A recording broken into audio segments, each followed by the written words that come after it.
So, you finally decided to invest, to grow your money, to get rich. And then this happens. You open the app, and your portfolio is red. Red. Minus. Minus. Every time you check, it's somehow worse. The news is screaming about crashes, recessions, corrections. Your heart is pounding, and a single question is running through your head. Do I panic? Do I buy more? Do I sell everything right now? Or just close the app and quietly cry?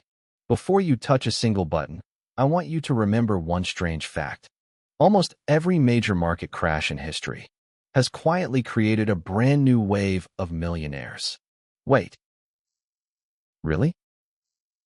So this red, terrifying screen in your hand could actually be one of the biggest opportunities of your life?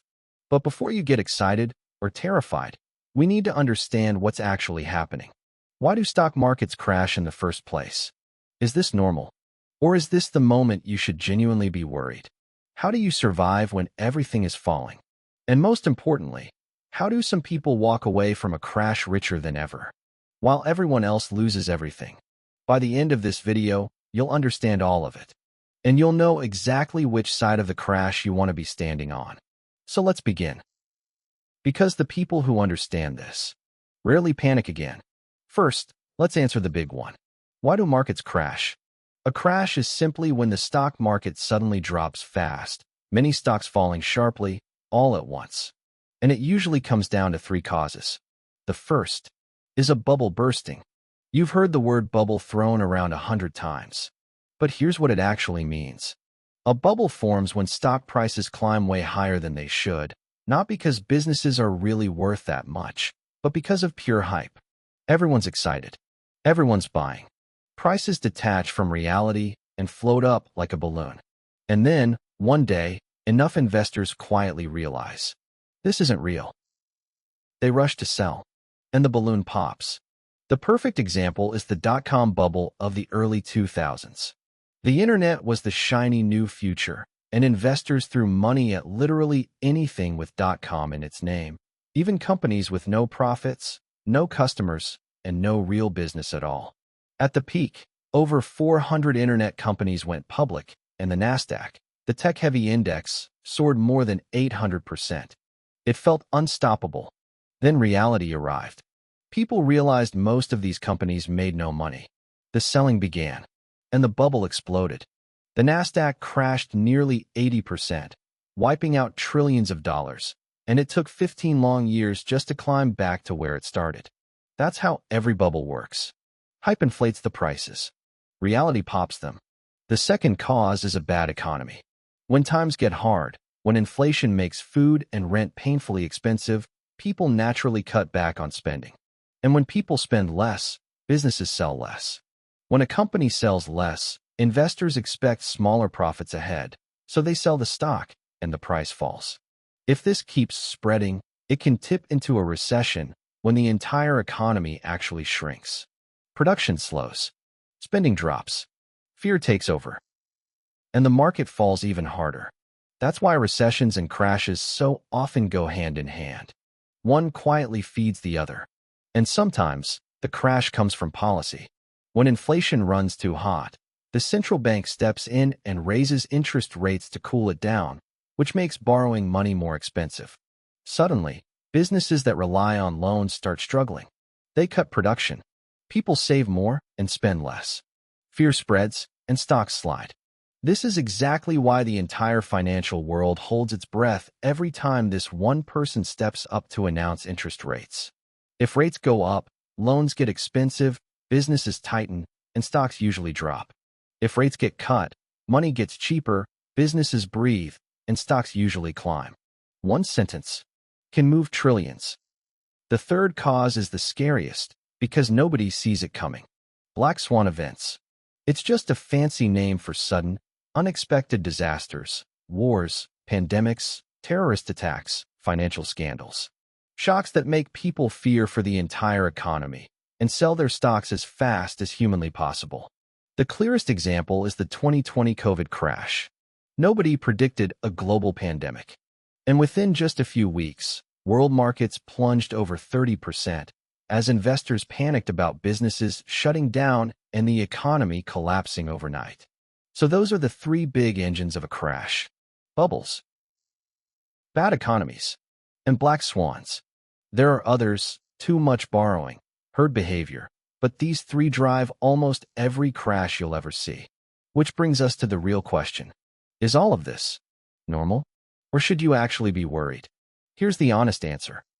Yes, stock market crashes are completely normal. The market has never just gone up in a straight line.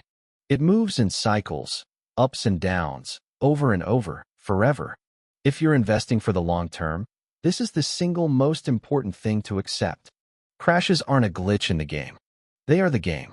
In fact, for traders, these swings are the whole point, a chance to buy low and sell high. Because if stocks only ever went up, there'd be no game at all. And believe it or not, history shows the market falls in a surprisingly predictable rhythm. There are 4 levels of market decline, and knowing them changes everything. The first is a pullback, when prices dip 5 to 10%. This happens almost every single year, totally normal, barely worth noticing. The second is a correction, a drop of 10 to 20%. Just like the name says, it's the market correcting itself when prices got a little too high, and it tends to happen every 1 to 2 years. The third is a bear market, a fall of 20 to 40%, usually every 5 to 6 years, driven by economic slowdowns or rising rates. And the fourth, the big one, is a true crash, a drop of 40% or more. These are rare, roughly once every 10 to 20 years, and they're almost always triggered by those black swan disasters. So next time you hear the word crash, ask, is this really a crash? Or just a Tuesday?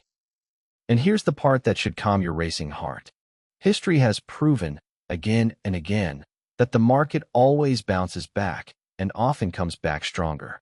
In 1973, the oil crisis sent markets down nearly 50%, and it took about 7 to 10 years to fully recover. On Black Monday in 1987, the market crashed 22% in a single day and recovered within 2 years. In the 2008 financial crisis, the S&P 500 fell almost 50% and climbed all the way back in 4 years. And in the 2020 COVID crash, the market dropped 30% in just 5 weeks, then fully recovered in only 4 months. Different decades, different disasters, but the exact same pattern. The market falls, and then comes back, even higher than before. So in every one of those crashes, ask yourself, who actually lost money? The people who panicked and sold at the bottom. And who made money? The people who stayed calm and held on to strong companies. Same crash, same market. 2 completely opposite outcomes, decided entirely by emotion. But I know what some of you are thinking, because it's a fair point. Historical performance doesn't guarantee future results. What if this time is different? What if the market crashes and never recovers? How would we even know? That's actually a smart question. And thankfully, there are ways to tell the difference between a normal crash and a real catastrophe. A crash is usually just part of the cycle if the fundamentals are still alive. If businesses are still operating. If people can still spend, still travel, still live their lives. And if leaders are taking action to stabilize things, then history says it will most likely recover. But there's a catch. This mainly applies to big, stable economies like the United States. In smaller or unstable countries, recovery can look very different, so you have to understand your own country's situation. The time to truly worry is when the entire system breaks down. When businesses keep collapsing, banks go bankrupt, people can't even access their own money, and the country defaults on its debt. Those situations are extremely rare. But when they happen, that's the kind of crash that's genuinely hard to bounce back from. So now the exciting part. How do you actually profit from a crash? At first, a crash feels like the worst possible time to invest. You're just trying to survive it. But here's the surprising truth. Many people build life-changing wealth during a crash. To the smart investor, a market crash isn't a disaster. It's one of the greatest opportunities they'll ever get. As Warren Buffett famously said, be fearful when others are greedy, and greedy when others are fearful. So how do you actually do that? Let's walk through the biggest mistakes people make, and exactly what you should do instead. Mistake number one, and the most common of all, is panic selling. The moment people see their portfolio turn red, their gut screams, sell everything before it drops more. But here's the truth almost nobody internalizes. You haven't actually lost money until you sell. A stock that's down still has every chance to recover. But the second you sell at a loss, that loss becomes permanent, real, locked in. If you invested in strong, profitable companies, there's usually no reason to sell just because the whole market is having a bad day. So instead of panic selling, do the opposite. Stay calm, stay informed, and keep your eyes on the long term, not the next 5 minutes. Mistake number two is trying to time the bottom. Everyone wants to buy at the exact lowest point, that perfect magical moment. But ask yourself honestly, how accurately can anyone predict the very bottom of a crash? Most people wait too long and miss it completely. Others buy too early, convinced prices can't fall further, and then watch them fall further. So instead of guessing, use a strategy the pros love: dollar cost averaging. It simply means investing a fixed amount at regular intervals, no matter what the market's doing. When prices are low, your money buys more shares. When prices are high, it buys fewer. It removes the stress, removes the guessing, and as long as you're buying strong companies you believe in, it lets you invest with a calm, clear head. Mistake number three is buying bad stocks just because they look cheap.